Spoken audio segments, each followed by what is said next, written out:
Hello, എല്ലാവർക്കും spices വേൾഡിൻ്റെ പുതിയൊരു വീഡിയോയിലേക്ക് സ്വാഗതം. അപ്പോൾ നമ്മളിന്ന് നല്ലൊരു നെയ്ച്ചോറിൻ്റെ റെസിപ്പി ആയിട്ടാണ് വന്നിട്ടുള്ളത്.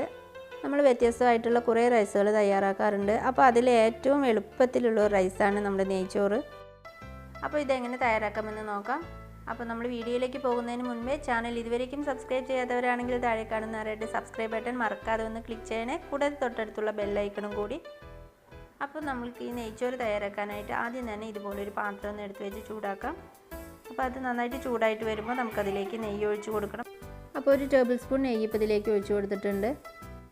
ഇനി നമുക്കിതിൻ്റെ കൂടെ ഒരു 6 ഗ്രാമ്പു എടുത്തിട്ടുണ്ട്, പിന്നെ ഒരു 5 ഏലക്ക, പിന്നെ ഇതേപോലെ 2 കഷ്ണം പട്ട. അപ്പോൾ നമുക്കിതിലേക്ക് ഇട്ട് കൊടുക്കാം. ഇനി ഇതൊന്ന് നന്നായിട്ടൊന്ന് മൂത്ത് വരട്ടെ. അപ്പോൾ നമുക്ക് നെയ്ച്ചോറ് ഉണ്ടാക്കാൻ ഇത്രയും തന്നെ സ്പൈസസ് മതിയാവും. നമ്മളിതിലേക്ക് കൂടുതലായിട്ട് സ്പൈസസുകളൊന്നും ചേർത്ത് കൊടുക്കരുത്. അപ്പോൾ ഇതൊക്കെ ഇപ്പോൾ നന്നായിട്ട് മൂത്തിട്ടുണ്ട്. ഇനി നമുക്കിതിലേക്ക് അരി ഇട്ട് കൊടുക്കാം. അപ്പോൾ ഞാനിപ്പോൾ ഒരു 15 മിനിറ്റ് കുതിർത്തിയിട്ടുള്ള ജീരകശാല റൈസാണിത്. 2 ഗ്ലാസ് അരിയാണ് എടുത്തിരിക്കുന്നത്. അപ്പോൾ നമുക്ക് നെയ്ച്ചോറൊക്കെ ഉണ്ടാക്കാൻ ഇതേപോലുള്ള റൈസ് എടുക്കുന്നതായിരിക്കും നല്ലത്. അപ്പോൾ ഇനി ഈ അരി ഒരു 5 മിനിറ്റ് നമുക്ക് നന്നായിട്ടൊന്ന് വഴറ്റിയെടുക്കണം. ഒരു ലോ ടു മീഡിയം ഫ്ലെയിമിൽ വെച്ചിട്ട് ചെയ്താൽ മതിയാവും. അപ്പോൾ റൈസൊക്കെ ഒരു 5 മിനിറ്റിന് ശേഷം നന്നായിട്ട് ചൂടായിട്ടുണ്ടാവണം. അപ്പോൾ ആ ഒരു പാകമായി മതിയാവും. നമുക്ക് അരി ഒരുപാട് ഡ്രൈ ആയിട്ട് പോകുമൊന്നും വേണ്ട. അപ്പോൾ ഈ ഒരു പാകത്തിൽ നമുക്കിനി ഇതിലേക്ക് വെള്ളം ചേർത്ത് കൊടുക്കണം. അപ്പോൾ ഇത് നല്ല ചൂടുള്ള വെള്ളമാണ് ഒഴിച്ചു കൊടുക്കുന്നത്. അപ്പോൾ ചൂടായിട്ടുള്ള വെള്ളം തന്നെ ഒഴിച്ചു കൊടുക്കാൻ ശ്രദ്ധിക്കണം. അപ്പോൾ നമ്മളിപ്പോൾ 2 ഗ്ലാസ് അരിയാണ് എടുത്തിരിക്കുന്നത്. അപ്പോൾ നമുക്ക് 3 ഗ്ലാസ് വെള്ളമാണ് ചേർത്ത് കൊടുക്കേണ്ടത്. 1 ഗ്ലാസ് അരിക്ക് 1.5 ഗ്ലാസ് വെള്ളം. അപ്പോൾ ആ ഒരു കണക്കിന് ഒഴിച്ചു കൊടുക്കാം. വെള്ളം ഒഴിച്ചു കൊടുത്തതിന് ശേഷം നമുക്കിതിലേക്ക് ആവശ്യത്തിന് ഉപ്പ് കൂടി ചേർത്ത് കൊടുക്കാം. ആദ്യം നമുക്ക് 1 ടേബിൾ സ്പൂൺ ഉപ്പൊന്ന് ചേർത്ത് കൊടുക്കാം. അതിന് ശേഷം ടേസ്റ്റ് ചെയ്ത് നോക്കിയിട്ട് നമുക്ക് വീണ്ടും ചേർക്കണം. ഇതെല്ലാം കൂടി നന്നായിട്ടൊന്ന് മിക്സ് ചെയ്ത് കൊടുക്കാം. അപ്പോൾ വെള്ളം ഇപ്പോൾ നമ്മൾ ചൂടുള്ള വെള്ളമാണ് ഒഴിച്ചു കൊടുക്കുന്നത്. അപ്പോൾ പെട്ടെന്ന് തന്നെ തിളച്ച് വന്നോളും. അപ്പോൾ ഈ റൈസ് റെഡി ആയിട്ട് കിട്ടാൻ നമുക്കൊരു 10 മിനിറ്റ് ആവും. അപ്പോൾ ഇതൊന്ന് അടച്ചു വെച്ച് കൊടുക്കാം. അപ്പോൾ ഈ സമയം നമുക്കിതിലേക്ക് കുറച്ചൊന്ന് അണ്ടിപ്പരിപ്പ് മുന്തിരിയൊക്കെ ഒന്ന് ഇതുപോലെ ഫ്രൈ ചെയ്തിട്ട് എടുക്കാം.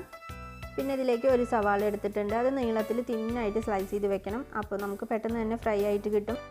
മാത്രമല്ല നമുക്ക് കുറച്ചൊന്ന് ഓയിൽ യൂസ് ചെയ്താൽ മതിയാവും. അപ്പോൾ ഇത് റെഡി ആയിട്ടുണ്ട്. അപ്പോൾ നമുക്കിത് കോരി മാറ്റാം. ഇനി അടുത്തായിട്ട് ഇതിലേക്ക് ചേർത്ത് കൊടുക്കുന്നത് ഒരു ക്യാരറ്റ് ഇതുപോലെ ചെറുതായിട്ട് കട്ട് ചെയ്ത് വെച്ചിട്ടുണ്ട്. അപ്പോൾ ഇത് കൂടി ഇട്ട് കൊടുക്കാം.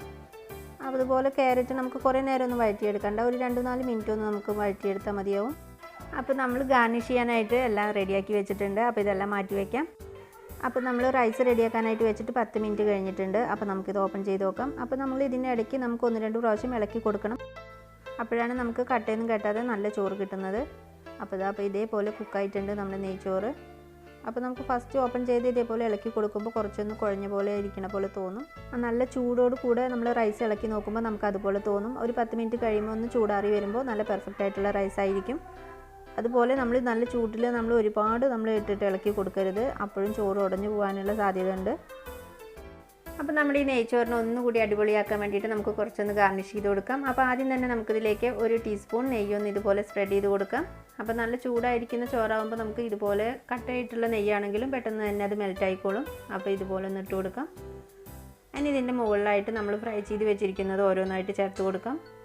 ആദ്യം തന്നെ നമുക്ക് ഫ്രൈ ചെയ്ത് വെച്ചിരിക്കുന്ന ഓണിയൻ ഇട്ട് കൊടുക്കാം. അതിന് ശേഷം നമുക്കിതിലേക്ക് ക്യാരറ്റ് ചേർത്ത് കൊടുക്കാം. പിന്നെ നമുക്ക് ബാക്കിയിരിക്കുന്ന അണ്ടിപ്പരിപ്പ് മുന്തിരി അതുകൂടി ഇട്ട് കൊടുക്കാം. പിന്നെ നെയ്ച്ചോറായത് കാരണം തന്നെ ഞാനിതിലേക്ക് നമ്മുടെ ഇലകളൊന്നും തന്നെ ചേർക്കുന്നില്ല. മല്ലിയില, പുതിനയില അതൊന്നും തന്നെ ചേർക്കുന്നില്ല. നിങ്ങൾക്ക് താല്പര്യമുണ്ടെങ്കിൽ മല്ലിയില ചേർത്ത് കൊടുക്കാം. നമുക്ക് നെയ്ച്ചോറാവുമ്പോൾ അതിൻ്റെ ഒന്നും ആവശ്യമില്ല. അപ്പോൾ ഇനി നമുക്കിത് ദം ചെയ്തെടുക്കണം. അതിന് മുന്നേ നമുക്ക് സ്റ്റൗവിൻ്റെ മുകളിലായിട്ട് ഇതുപോലെ ഒരു പാൻ ഒന്ന് വെക്കാം.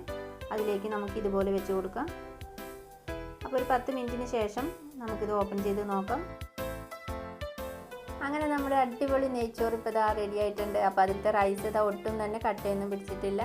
അപ്പോൾ നമുക്ക് വളരെ എളുപ്പത്തിൽ തയ്യാറാക്കാൻ പറ്റുന്ന ഒരു റൈസ് കൂടിയാണ് നെയ്ച്ചോറ്. അപ്പോൾ എല്ലാവർക്കും ഈ ഒരു വീഡിയോ ഇഷ്ടപ്പെട്ടു എന്ന് വിചാരിക്കുന്നു. അപ്പോൾ എല്ലാവരും ഇതുപോലെ ട്രൈ ചെയ്ത് നോക്കണം. അപ്പോൾ നിങ്ങൾക്ക് ഈ വീഡിയോ ഇഷ്ടപ്പെട്ടാൽ തീർച്ചയായിട്ടും ലൈക്ക് ചെയ്യാനും ഷെയർ ചെയ്യാനും മറക്കരുത്. അതുപോലെ നിങ്ങളുടെ ഫ്രണ്ട്സിനും റിലേറ്റീവ്സിനും എല്ലാം ഈ വീഡിയോ ഒന്ന് ഷെയർ ചെയ്ത് കൊടുക്കണം. അതുപോലെ വീഡിയോ ആദ്യമായിട്ട് കാണുന്നവരാണെങ്കിൽ മറക്കാതെ ചാനൽ സബ്സ്ക്രൈബ് ചെയ്യണേ. തൊട്ടടുത്തുള്ള ബെല്ലൈക്കണും കൂടി ഒന്ന് പ്രസ് ചെയ്യണം. അപ്പോഴാണ് ഞാനിടുന്ന വീഡിയോസിൻ്റെ എല്ലാം നോട്ടിഫിക്കേഷൻ നിങ്ങൾക്ക് അപ്പോൾ തന്നെ ലഭിക്കുന്നത്.